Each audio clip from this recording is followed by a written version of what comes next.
ओम शांति। कल वाणी चल रही थी VCD 1021। मुरली तारीख 27 जून 1968। बाबा ने व्याख्या की थी 1 नवंबर 2008।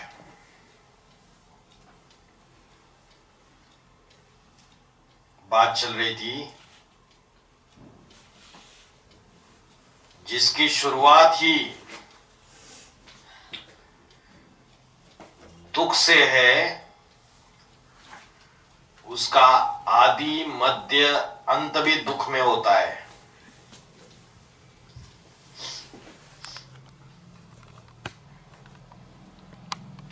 और तुमको तो बड़े सुख में जाना है। तुम कोई भी दुख का वाइब्रेशन लेकर इस दुनिया को नहीं छोड़ेंगे। अंत मते सो गति होगी। तो जितना मुझ बाप को याद करेंगे तो और सभी कुछ भूल जाएंगे।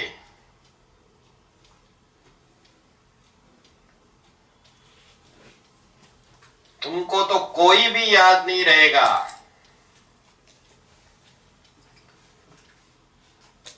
परंतु वह अवस्था तब होगी जब पूरा बाप के ऊपर निश्चय हो जाएगा। तो अभी बाप के ऊपर निश्चय नहीं है बच्चों का। अभी दूसरे दूसरे देहधारी याद आते। तो बाबा ने बोला जब कोई भी याद नहीं रहेगा सिवाय बाप के, जब ऐसी अवस्था हो जाएगी तब जब पूरा बाप के ऊपर निश्चय हो जाएगा। जब तक बाप के ऊपर पूरा निश्चय नहीं हुआ तो कुछ न कुछ देह, देह की इंद्रिया, देह के पदार्थ, देह के संबंधी याद आते रहेंगे।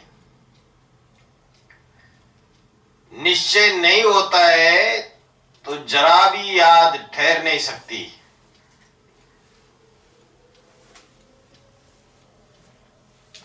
कोई कोई तो नाम मात्र सिर्फ कहते हैं कि हमको निश्चय है, बाबा बाबा बाबा बाबा करते रहते।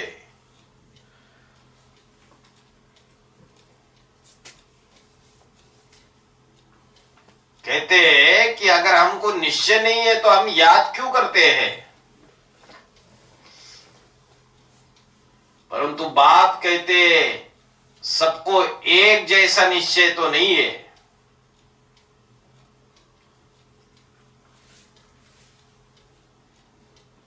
निश्चय बुद्धि की परीक्षा में सबसे पहले पहले अष्टदेव निकलते हैं, जो जन्म जन्मांतर के साथी है। फिर 108 निकलते।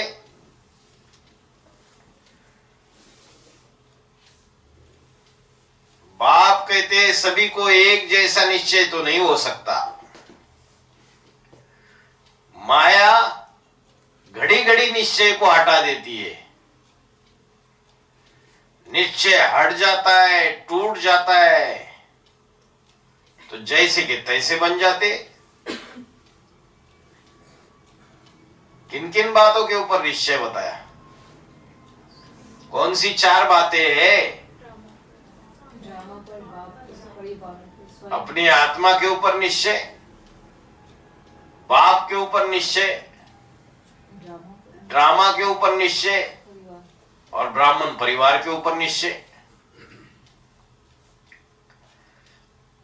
तो पहले पहले निश्चय चाहिए अपने आत्मा के पाठ पर।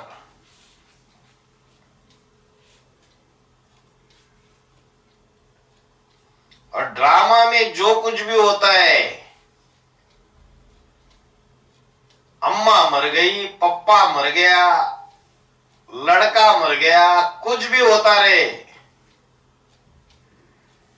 तो बुद्धि में क्या आना चाहिए कि ड्रामा कल्याणकारी है, बाप कल्याणकारी है, मेरी आत्मा का पाठ भी कल्याणकारी है।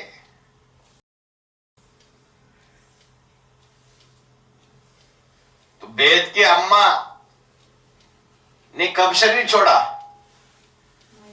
1969 में। और जो बप्पा है वेद का, उन्होंने भी 8 नवंबर 2022 को स्वेच्छा से देह त्याग दिया।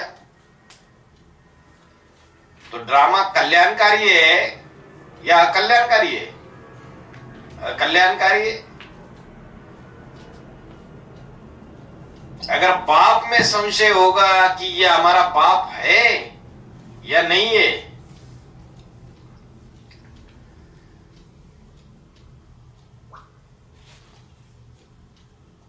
तो पद नीचा हो जाएगा। क्योंकि तुम बच्चे तो जानते हो कि वेद का बाप ही हमको यह ज्ञान देते। ये तो कहते हो ना कि मैं सृष्टि की रचना और रचयिता को पहले नहीं जानता था, अभी जानता हूं। पहले बच्चे कुछ जानते थे ज्ञान में आने से पहले? बेसिक में आए तब भी कुछ नहीं जानते थे, और जब एडवांस में आए तब भी नहीं जानते थे।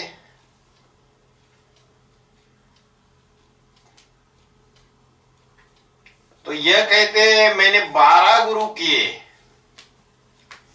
किसने 12 गुरु किए थे? ब्रह्मा बाबा ने 12 गुरु किए थे। उन सबको छोड़ना पड़ा। क्यों छोड़ना पड़ा? क्योंकि जब ज्ञान मिला सृष्टि के आदि मध्य और अंत का, ऐसा गहरा ज्ञान उन 12 गुरुओं ने भी नहीं दिया था ब्रह्मा बाबा को। सदगुरु ने अचानक आकर के प्रवेश कर लिया।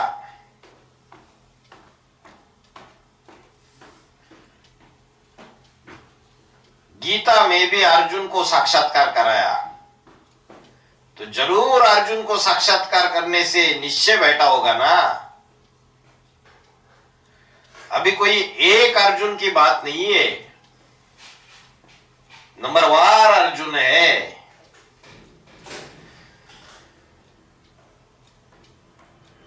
ये तो रथ है जिसमें अर्जुन रथी है। तो जो रथ है वो कोई चैतन्य रूपी रथ है, शरीर रूपी। उन्होंने फिर अर्जुन को रथ में बिठा दिया, अब कृष्ण को सारथी बना दिया।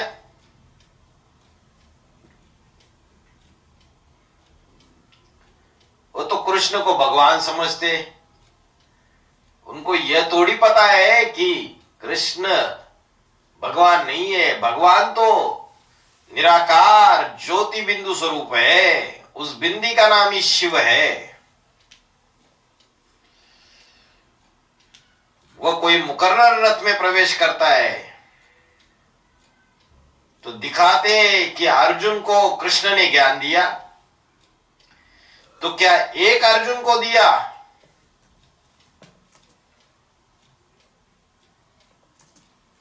शास्त्रों में या गीता में ये क्या दिखाते कि रथ में बैठ करके भगवान ने अर्जुन को ज्ञान दिया। एक को दिया या सबको दिया? सबको दिया। जगन्नाथ के रथ में बैठ करके ज्ञान दिया। सिर्फ जगन्नाथ को खास ज्ञान दिया।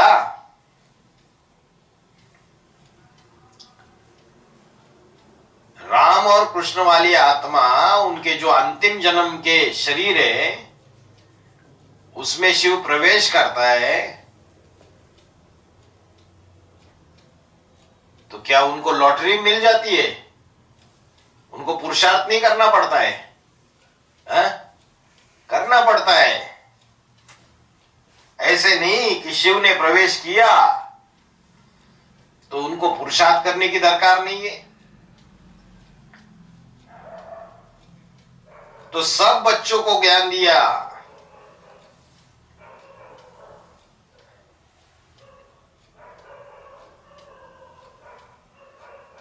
तो वो जो ज्ञान दिया वो एक रथ में दिखाया भक्ति मार्ग में। अर्जुन भी एक और ज्ञान देने वाला भगवान भी उस रथ में एक ही होता है। एडवांस ज्ञान जो है वो भी पहले एक को मिलता है,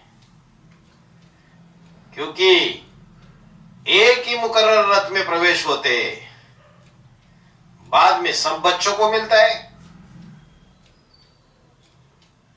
और बेसिक ज्ञान भी पहले एक को मिला या अनेकों को मिला। साक्षात्कारों का अर्थ वो एक ने पहले जाना या अनेकों ने जाना? एक ने जाना। तो गीता में जो भी बातें बताई वो संगम युग की यादगार है।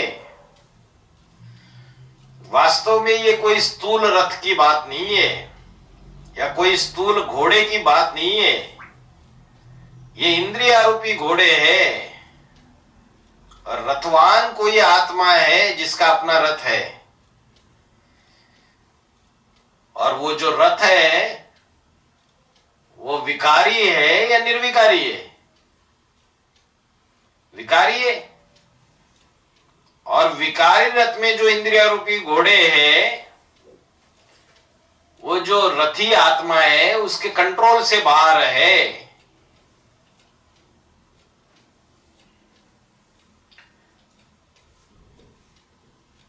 और अगर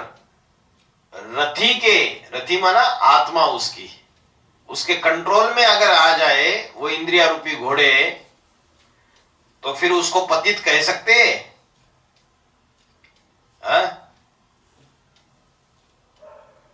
कह सकते हैं पतित? अगर आत्मा रूपी जो रथी है उसके कंट्रोल में वो इंद्रिय रूपी घोड़े आ जाए तो उसको पतित कहेंगे फिर? नहीं कहेंगे। तो भगवान आकर के उस रथ को चलाते, इंद्रियों को कंट्रोल करते और मन बुद्धि की लगाम अपने हाथ में ले लेते हैं। बाकी कोई स्थूल घोड़े की बात नहीं है, स्थूल रथ की बात नहीं है, स्थूल लगाम की बात नहीं है।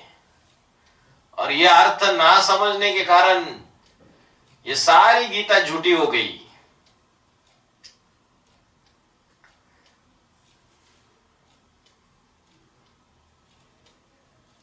यह भी पढ़ा था ना कि बाप ने प्रवेश किया और इसने साक्षात्कार भी किया।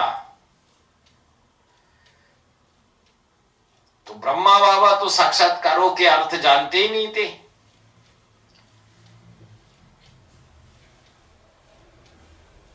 कृष्ण की गीता तो है नहीं। कृष्ण कोई ज्ञान देने वाला नहीं है, तो गीता झूठी हो गई। बाप तो ज्ञान का सागर है। हमको तो वही बाप ये लक्ष्मी नारायण बनाएंगे।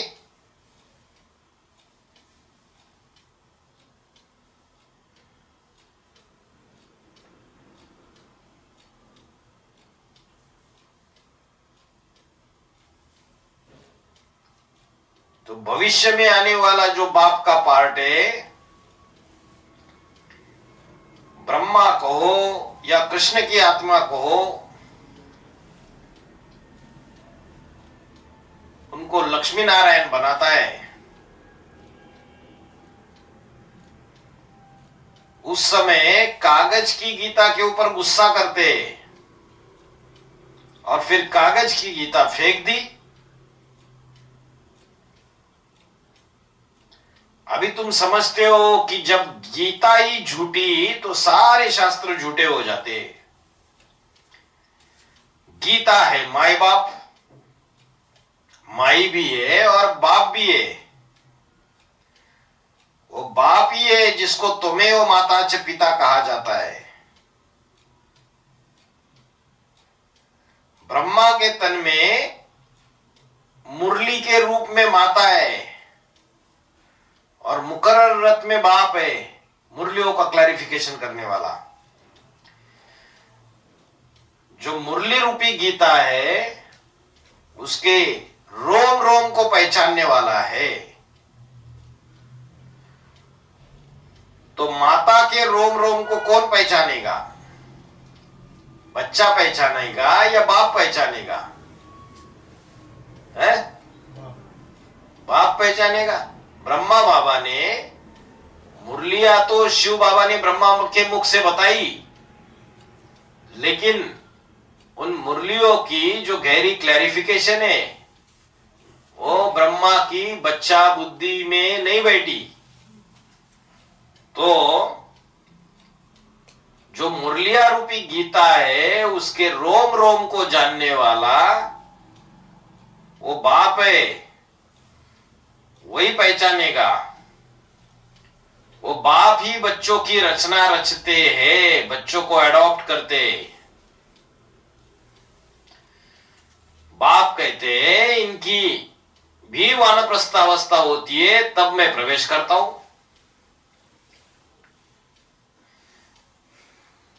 वानप्रस्थ अवस्था जब होती है उससे पहले जवान होता है, उससे पहले बच्चा होता है।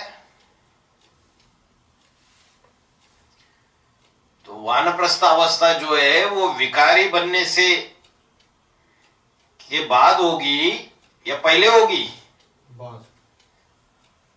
बाद में होती है। पहले विकारी बनता है, फिर वानप्रस्थ अवस्था हुई तो वाणी से परे गया। बाकी कुमारियां तो है ही पवित्र, अदर कुमारियों की बात नहीं बताई। शादी के बाद तो कितने संबंध बंधन बन जाते हैं और इसलिए फिर देही अभिमानी बनने में बड़ी भारी मेहनत करनी पड़ती है और बच्चों की, परिवार की पालना करने में माताओं की बुद्धि घिस जाती है पूरी, अदर कुमारियों की, है ना। तो देही अभिमानी बनने में बड़ी भारी मेहनत लगती है माताओं को और कुमारियों को सहज है, निर्बंधन है। वास्तव में आत्मा तो शरीर से अलग है, परंतु आधा कल्प के देहाभिमानी बने हैं और बाप आकर के अंतिम जन्म में देही अभिमानी बनाते हैं।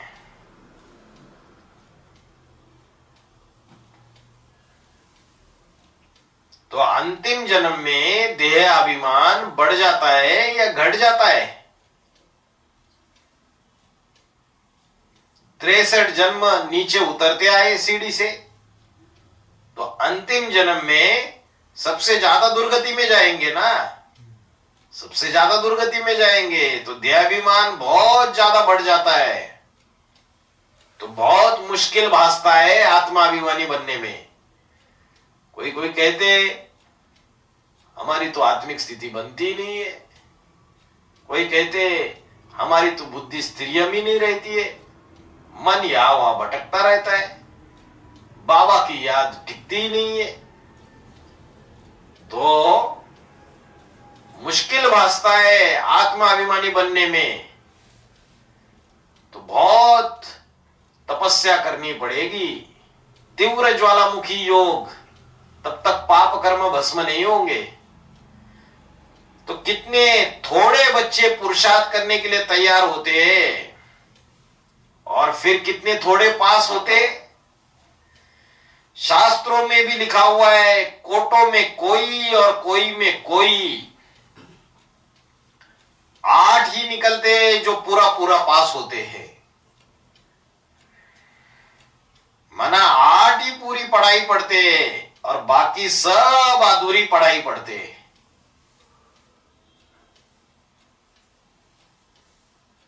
नंबर 1, ओम शांति। और एक क्लास है VCD 803, मुरली तारीख 17 फरवरी 1968। बाबा ने व्याख्या की थी 11 नवंबर 2007।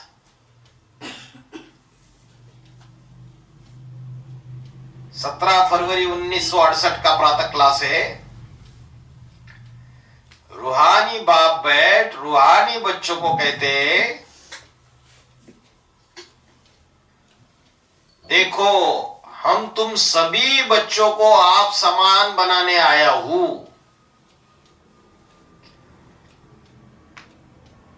कितने बच्चों को आप समान बनाने आया हूं? 4.5 लाख आप समान बन जाएंगे? नहीं बनेंगे, 8 बनेंगे। तुम बच्चों को भी आप समान निराकारी यानी जीते जी मरने सिखाने आया हूं। बाप अपन को आत्मा समझते हैं ना, इस शरीर का भान नहीं है।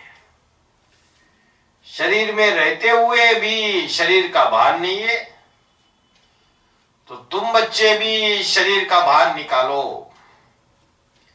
क्योंकि तुम आत्माओं को मेरे साथ चलना है, नहीं तो फिर साथ जा नहीं सकेंगे। कहा जाना है साथ? परमधाम, परमधामी स्टेज में जाना है। ये जो शरीर है जैसे मैंने लोन पे लिया है, तो बीमार है, धीमार है, कैसा भी है, इस शरीर से पुरुषार्थ करना है या नहीं करना है? करना है। तो तुम भी समझो कि तुम आत्मा ने ये शरीर लोन लिया है पहाड़ बजाने के लिए। तुम तो जन्म जन्मांतर शरीर लेते आए हो। अब मैं जैसे जीते जी इसमें हूं, परंतु हूं तो न्यारा। मरना शरीर छोड़ने को कहा जाता है, और तुमको भी जीते जी शरीर से मरना है, देहाभिमान से मरना है। मैं भी आत्मा हूं, तुम भी आत्मा हो, तुमको भी मेरे साथ चलना है या यही बैठ जाना है साकारी दुनिया में, देहाभिमान की दुनिया में? तुम्हारा शरीर में जन्म जन्मांतर का ममत्व है, परंतु मेरा तो शरीर में जन्म जन्मांतर का ममत्व नहीं है। इस एक जन्म में आता हूं, शरीर का लोन लेता हूं, ममत्व की तो बात ही नहीं। तो जैसे मैं अशरीरी हूं, वैसे तुम भी जीते जी अपन को अशरीरी समझो,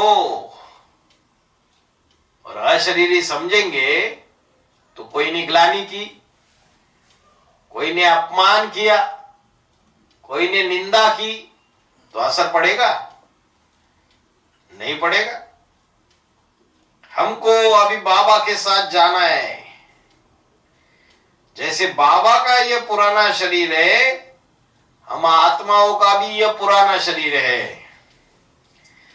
इस पुरानी जूती को छोड़ना है। जैसे मेरा इनमें ममत्व नहीं है, ऐसे तुम भी पुरानी जूती से ममत्व निकालो। तुमको तो ममत्व रखने की आदत पड़ी हुई है, हमको तो आदत नहीं है। मैं तो जीते जी मरा हुआ हूं और तुमको भी जीते जी मरना है।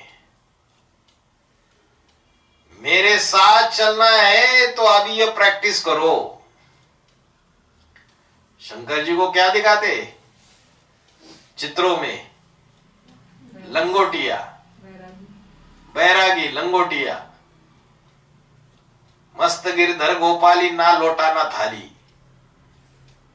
तो मैं जैसा हूं, बच्चों को भी वैसा ही बनना पड़े, लंगोटिया।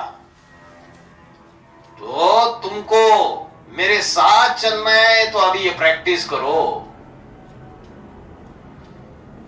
शरीर में कितना भान रहता है बात मत पूछो। शरीर रोगी होता है तो भी आत्मा उसको छोड़ती नहीं है। इसमें तो ममत्व निकालना पड़े, क्योंकि हमको बाबा के साथ जरूर जाना है। अपन को शरीर से न्यारा समझना है। इसको ही जीते जी मरना कहा जाता है। अपना घर ही याद रहता है।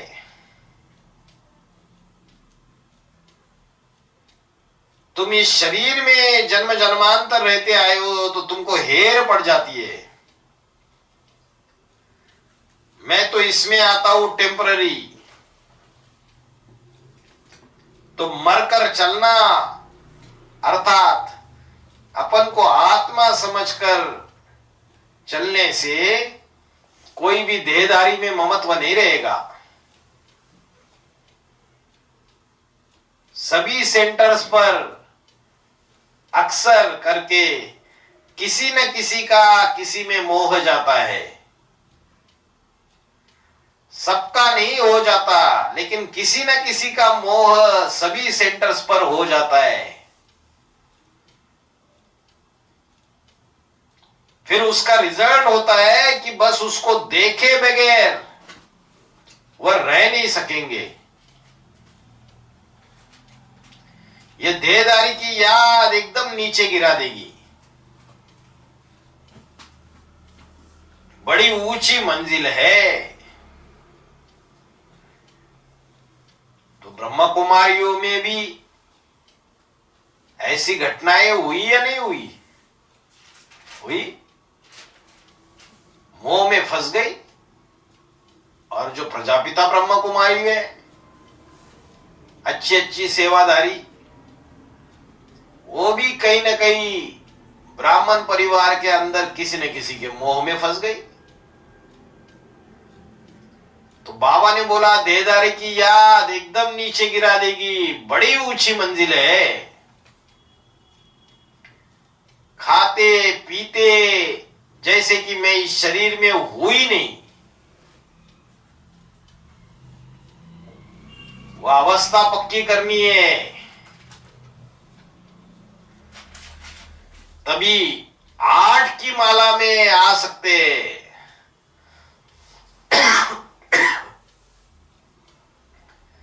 मेहनत बगैर थोड़े ही ऊंच पद मिलता है। जीते जी समझो मैं तो वहां का रहने वाला हूं।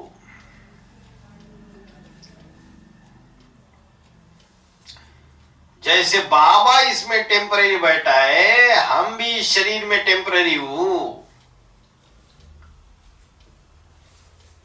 अभी हमको घर जाना है।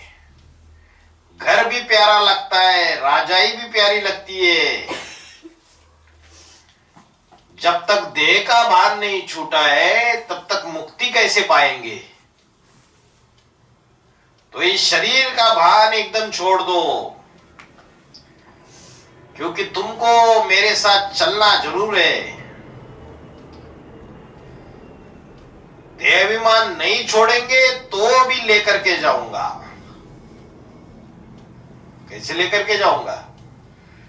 धर्मराज के डंडे मार मार के लेके जाऊंगा। मुक्ति पाने का अर्थ ये हम इस शरीर को छोड़ करके घर जावे, मना देहाभिमान छोड़ने की बात है। तुम बच्चों को तो पता है बाबा आया हुआ है अभी हमको घर ले जाने के लिए, तो बाप कहते इस शरीर से ममत्व छोड़ दो, अभी हमको घर जाना है। जैसे बाबा को ममत्व नहीं ऐसे हमें भी ममत्व नहीं रखना है। बाप को तो इस शरीर में बैठना पड़ता है क्योंकि मजबूरी है। बैठना इसलिए पड़ता है क्योंकि तुम बच्चों को सीखना है कि अशरीरी कैसे बने। चलना तो तुमको भी है, इसलिए कोई देहधारी में ममत्व ना रखे। कहीं न कहीं बुद्धि लटक पड़ती है, ये फलानी बहुत मीठे स्वभाव की है, ऐसे ऐसे बुद्धि जाती है ना। परंतु आत्मा के बगैर तो शरीर देखने में नहीं आता है। बाप कहते तुमको आत्मा को ही देखना है, शरीर को देखने से तुम फंस मरेंगे।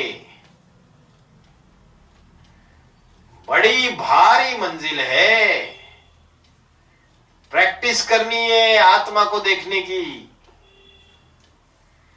तुम्हारा तो जन्म जन्मांतर का पुराना ममत्व है और बाबा का ममत्व है नहीं शरीर में। तभी बाबा बच्चों को सिखलाने के लायक है। बाप खुद कहते हैं मैं इस शरीर में नहीं फंसता हूं, और तुम तो फंसे हुए हो, अभी तुमको छुड़ाने आया हूं। तुम्हारे 84 जन्म पूरे हुए, अभी शरीर से बाहर निकालो। देही अभिमानी ना होने से तुम कहां ना कहां फंसे रहेंगे। कोई की बात अच्छी लगेगी तो उसका शरीर भी अच्छा लगेगा, फिर उनकी घर में भी याद आती रहेगी। जिस पर प्यार होगा उसकी याद आती रहेगी, फिर हार खा लेंगे। ऐसे बहुत खराब भी हो पड़ते। स्त्री पुरुष का संबंध छोड़ अपन को आत्मा समझना है। आत्मा समझते समझते फिर शरीर का भार निकलता जाएगा। बाप की याद से ही विकर्म विनाश होंगे,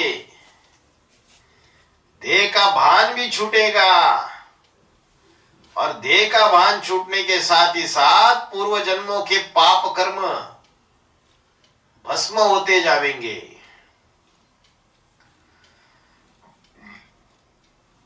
इस बात पर तुम बहुत अच्छे से विचार सागर मंथन करो कि कैसे आत्मिक स्थिति में रहने से पाप भस्म होते हैं। आत्मिक स्थिति में रहेंगे तो बाप की याद भी आएगी।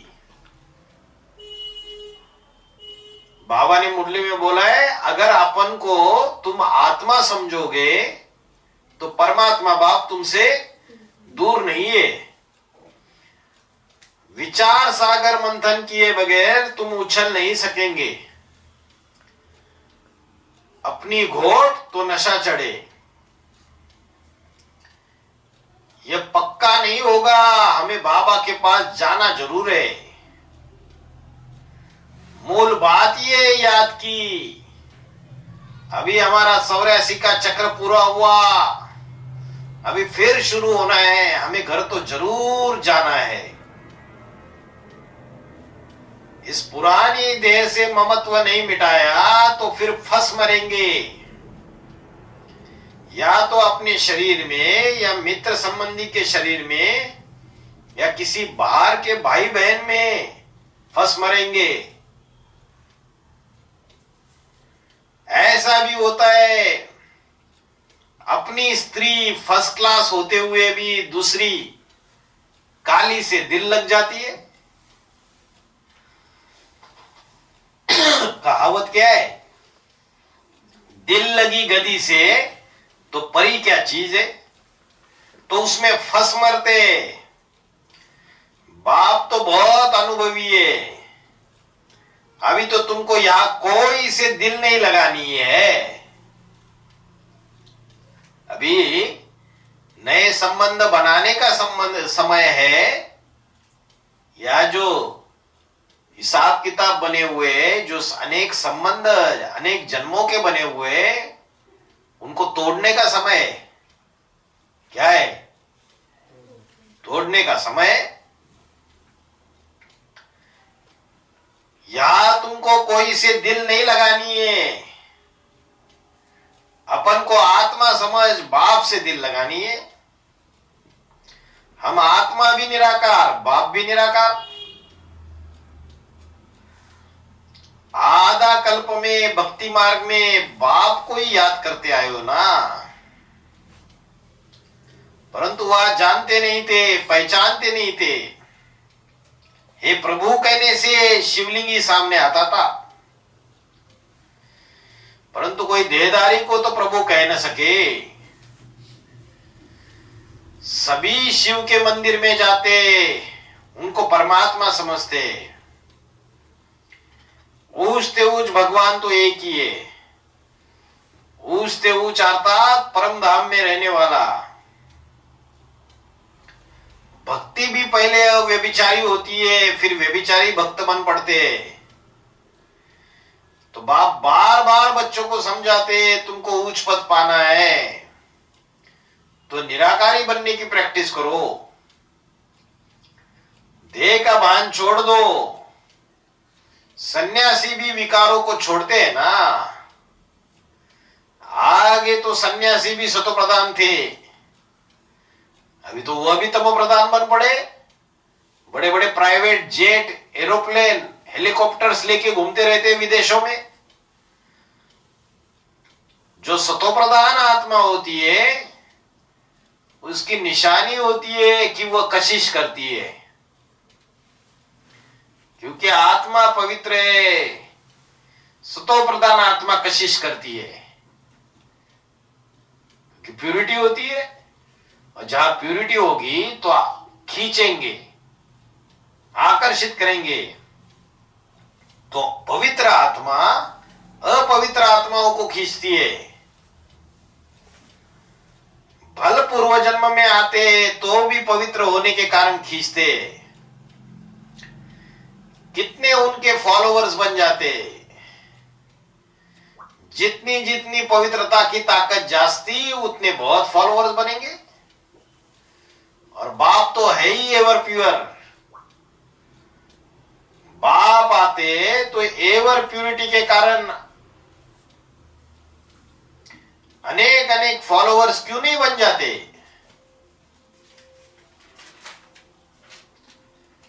क्यों नहीं बन जाते फिर? क्योंकि ये संगम है। जैसे कलयुग और सतयुग का संगम है, वैसे एवर प्योर और एवर इम्प्योर का भी संगम है। वो पावन पतित में आता है, डबल है, परंतु सारी ताकत डबल प्योर की ताकत है, इनकी ताकत नहीं है। शुरुआत में तुमको उन्होंने कशिश की, क्योंकि वो एवर प्योर है।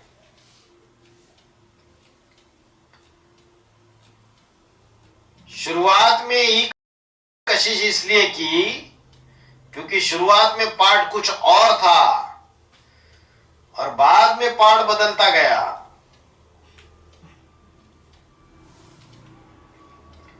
मेरी आत्मा का ही नाम शिव है, वो कभी बदलता नहीं है, परंतु जब शरीर बदलते तो नाम भी बदलते और काम भी बदल जाता है।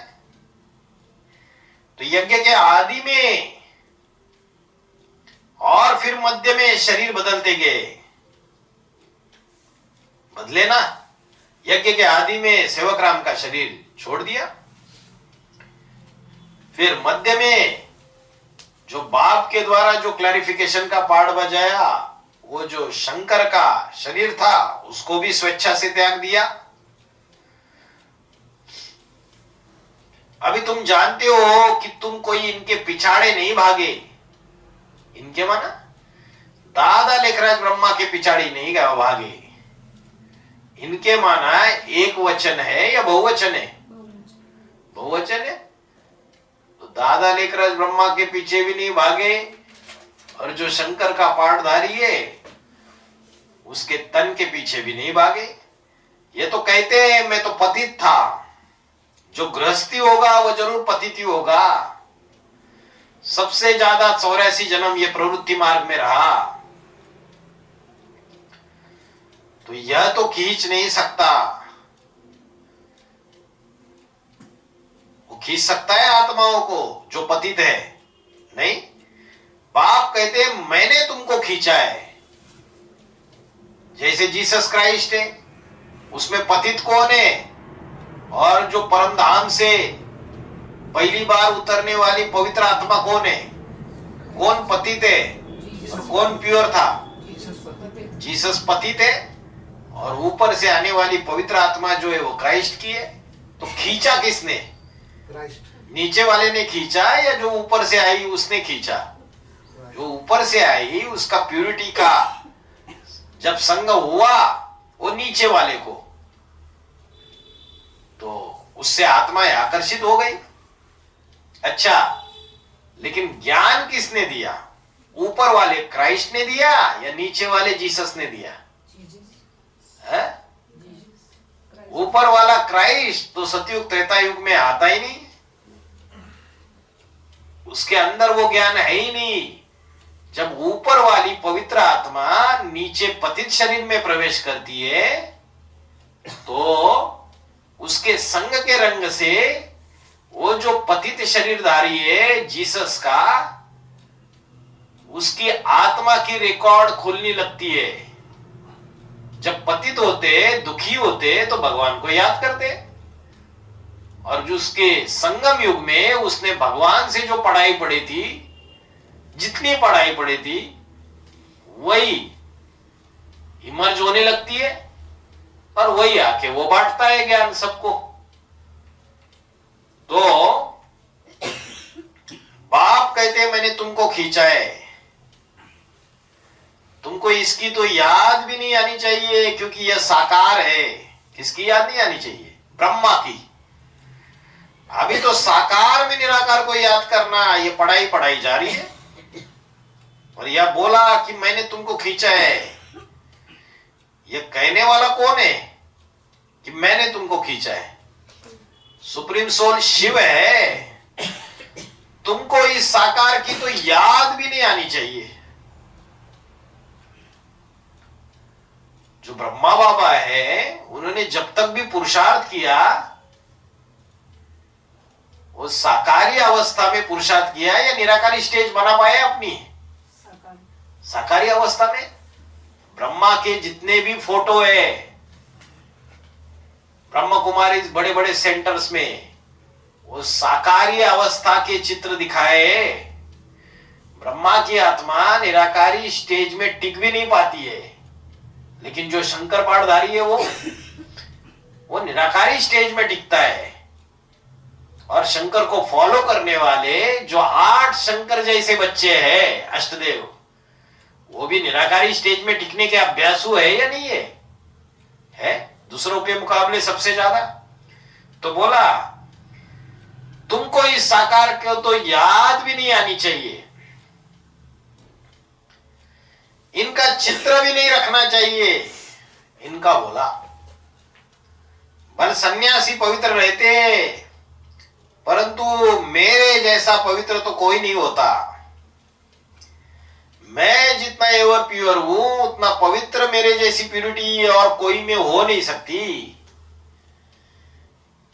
क्योंकि और तो संग के रंग में आकर नीचे गिरते, मगर मैं कोई के संग के रंग में नहीं फंसता हूं। वो सन्यासी आदि तो सब भक्ति मार्ग के शास्त्र सुनाते, परंतु मैं तो तुम्हें वेद शास्त्रों का सार समझाता हूं। पहले वेद निकले, फिर वेदों की व्याख्याएं हुई, ब्राह्मण निकले, आरण्यक निकले, फिर व्याख्याएं हुई तो विस्तार हो गया, उपनिषद निकले, उनकी भी व्याख्याएं हुई, पुराण निकले। अभी तो देखो शास्त्रों का कितना विस्तार हो गया है, एक ही गीता की सैकड़ों टिकाएं हो गई, तो मनुष्य गुरु तो विस्तार में ले जाते, और मैं तुमको शास्त्रों का सार सुनाता हूं। चित्र में दिखाया है कि विष्णु के नाभि कमल से ब्रह्मा निकला, फिर ब्रह्मा के हाथ में शास्त्र दिखाए। अब विष्णु तो ब्रह्मा द्वारा शास्त्रों का सार नहीं सुनाते, ये तो विष्णु को भगवान समझ लेते, बाप समझाते, विष्णु को ही ब्रह्मा के मुख से नहीं सुनाते। मैं इन द्वारा सुनाता हूं, मैं कोई विष्णु थोड़ी हूं। जैसे कृष्ण को उल्टा समझ लिया, वैसे विष्णु को भी उल्टा समझ लिया, कहा ब्रह्मा, कहा विष्णु, कितना फर्क है। ब्रह्मा पतित को कहा जाता है और विष्णु पावन को कहा जाता है।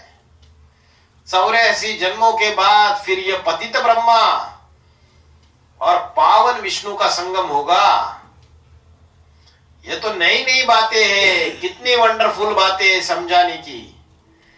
ऐसा ऐसा चित्र बनाकर कितना मूंझा देते, इसे फिर कॉपी भी किया है, दिखाते गांधी की नाभि से नेहरू निकला, तो बाप कहते बच्चे अभी देह और देह के संबंधों से जीते जी मरना है, और बाबा हमको अभी वापस लेकर जाने के लिए आया हुआ है, तो यहां सबसे ममत्व हटाना है। यहां मधुबन में रहते हुए ममत्व हटाना, मिटाना, ये सबसे भारी मेहनत है। देखते हुए हम आत्मा को देखते हैं, शरीर को नहीं देखते, तो फिर ममत्व नहीं रहेगा। इसको कहा जाता है जीते जी मरना। तुम शरीर में जीते हो ना, समझते हो हम आत्मा है, हम बाबा के साथ चले जाएंगे। ये शरीर आदि जो कुछ भी है, कुछ भी लेकर के नहीं जाना है।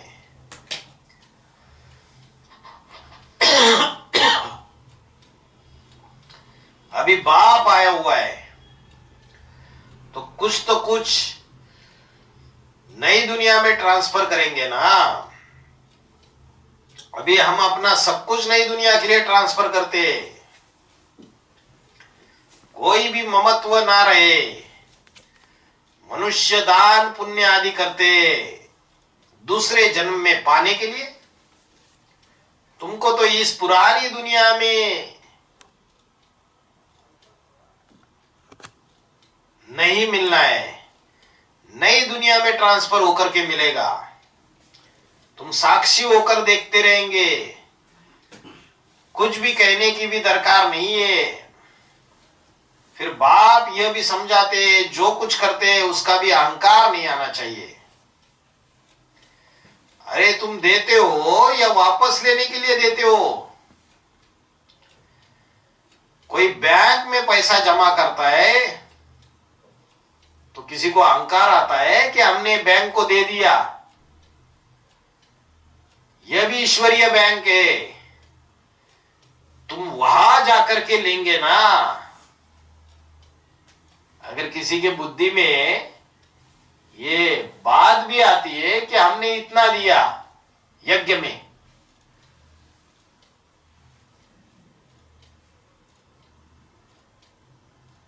तो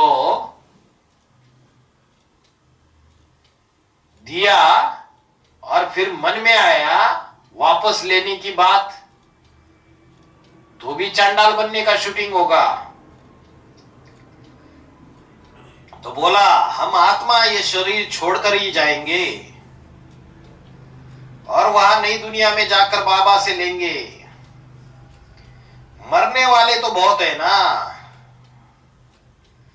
फिर नंबरवार आते रहेंगे। गाया भी जाता है राम गयो रावण गयो जिनको बहु परिवार। राम गयो रावण गयो जिनका बहु परिवार। रावण का परिवार कितना बड़ा है और तुम तो मुट्ठी भर हो।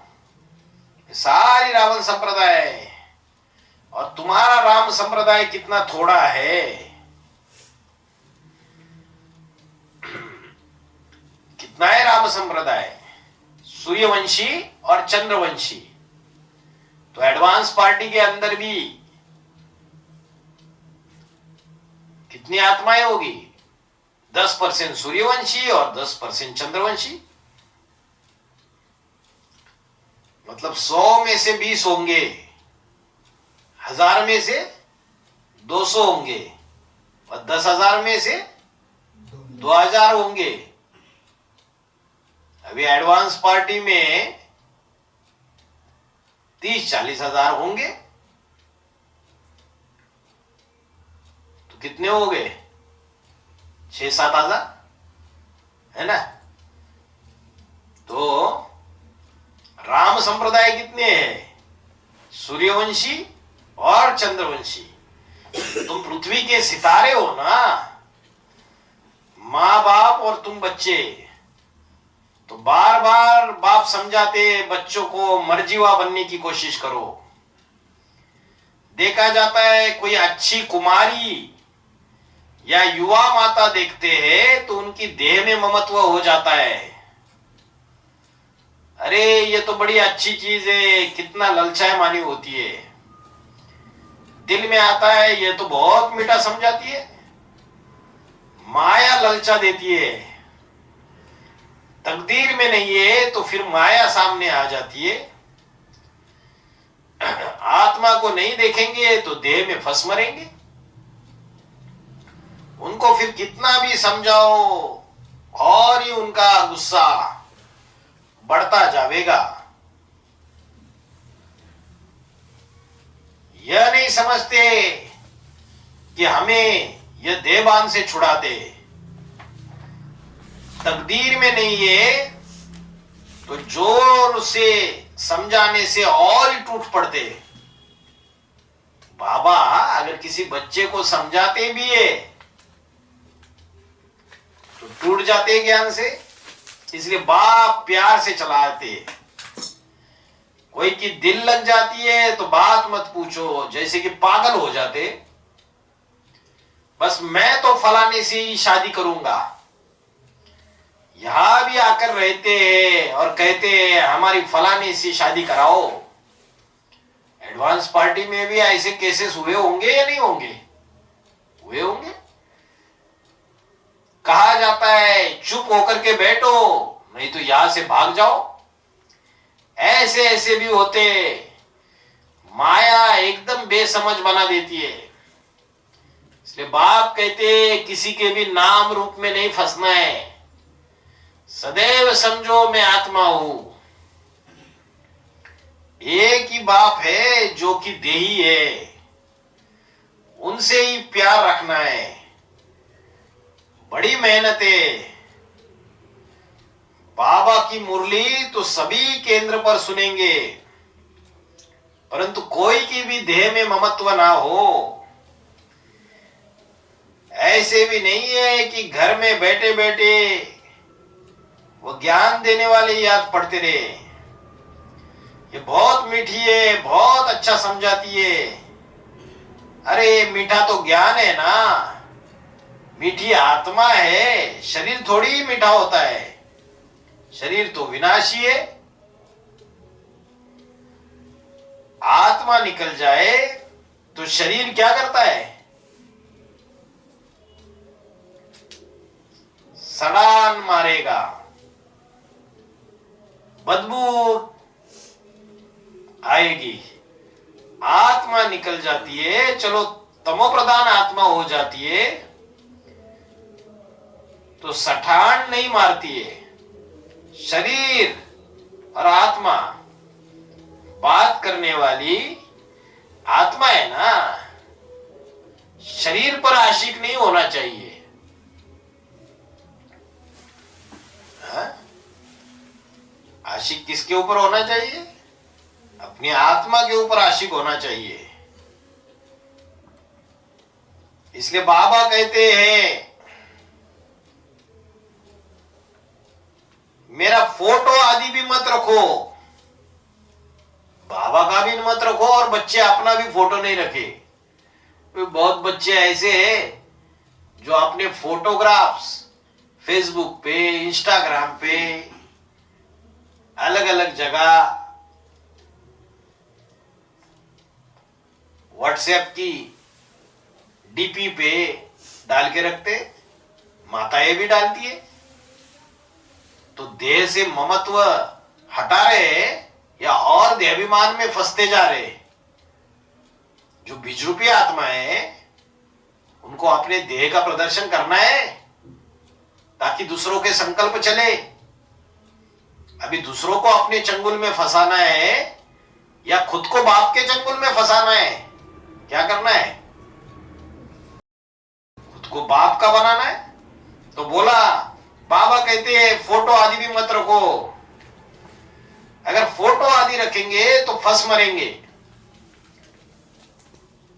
बाबा को ये बहुत ख्याल आता है फोटो आदि भी ना रखे। कोई कहेंगे कि फोटो नहीं रखेंगे तो समझाएंगे कैसे? तो समझाने के लिए तो त्रिमूर्ति में चित्र लगाया हुआ है, वो काफी है समझाने के लिए। अलग से फोटो आदि रखने की दरकार नहीं है। किसका भी फोटो नहीं रखना चाहिए। ऐसे नहीं कि ब्रह्मा बाबा की फोटो रखने के लिए मना किया है, औरों का फोटो रखने के लिए मना नहीं किया है। कोई का भी फोटो सिंगल अपने पास नहीं रखना चाहिए। ब्रह्मा कुमारियों ने तो प्रकाशमणि दादी के भी बड़े बड़े फोटोग्राफ करके रखे हुए, जानकी दादी के बनाए, गुलजार दादी के बनाए। अगर इनको याद करेंगे तो तुमको कुछ भी नहीं मिलेगा। शिव बाबा को याद ना करके इनको ही याद करते रहेंगे। अच्छा, जिन्होंने ब्रह्मा बाबा का चित्र रखा और ब्रह्मा बाबा को साकार में भगवान मान लिया और उनकी याद में रहे, क्या उनको कुछ भी प्राप्ति नहीं हुई? प्राप्ति तो होती है, लेकिन जो ऊंच से ऊंच प्राप्ति होनी चाहिए उसमें घाटा पड़ जाता है। या कोई आत्मा को तब प्राप्त होती है जब सूक्ष्म शरीर धारण करके कोई आत्मा में प्रवेश करके पढ़ाई पढ़ते हैं। बाप से डायरेक्ट पढ़ाई जरूर पढ़नी पड़े, नहीं तो कुछ भी नहीं मिलेगा। बल समझते हो ये रथ है, परंतु शिव बाबा को छोड़ करके इस रथ को ही याद करते रहेंगे तो कुछ भी नहीं मिलेगा और ही पापात्मा बन पड़ेंगे। शिव बाबा को छोड़ रथ को याद करते रहेंगे तो कुछ भी नहीं मिलेगा। शिव बाबा को छोड़ अगर फोटो को याद किया तो समझो और ही गिर पड़ेंगे। इसलिए कोई भी चित्र नहीं रखना चाहिए, नहीं तो उसमें फंस मरेंगे। आजकल तो भक्ति मार्ग का बहुत होना है। आनंदमयी मां को मां मां करते रहेंगे। अच्छा, आनंदमयी मां है तो उसका बाप कहाँ है? मां बाप बगैर कहां से आएगी? वर्षा तो बाप से मिलता है, मां से नहीं मिलता है। मां के पास पैसा कहां से आएगा? लक्ष्मी के पास धन कहां से आता है? नारायण से आता है। तुमको तो वर्षा शिव बाबा से मिलता है। उनकी याद से ही तुम्हारे पाप कटेंगे। सिर्फ मां मां करने से जरा भी पाप नहीं कटेंगे। भक्ति मार्ग में तो कितना मां मां चिल्लाते रहते। बाप कहते कि कोई दूसरे को याद ना करो, मां में कम याद करो। कोई के नाम रूप में नहीं फंसना है। फंस पड़ेंगे तो और ही पापी बनते रहेंगे। बाप के नाफरमान बरदार बनते हो। बहुत बच्चे भूले हुए। बाप समझाते हैं, अभी मैं तुम बच्चों को लेने आया हूं और जरूर लेकर के जाऊंगा। सिर्फ मेरे को याद करेंगे तो तुम्हारी पाप कटेंगे। भक्ति मार्ग में तो बहुतों को याद करते रहे, परंतु बाप बगैर काम कैसे होगा? बाप थोड़ी ही कहते मां को याद करो। बाप तो कहते मुझे याद करो। पतित पावन मैं हूं ना। तुम्हारी मां थोड़ी पतित पावन है। तो बाप के डायरेक्शन पर भी चलो। ओम शांति।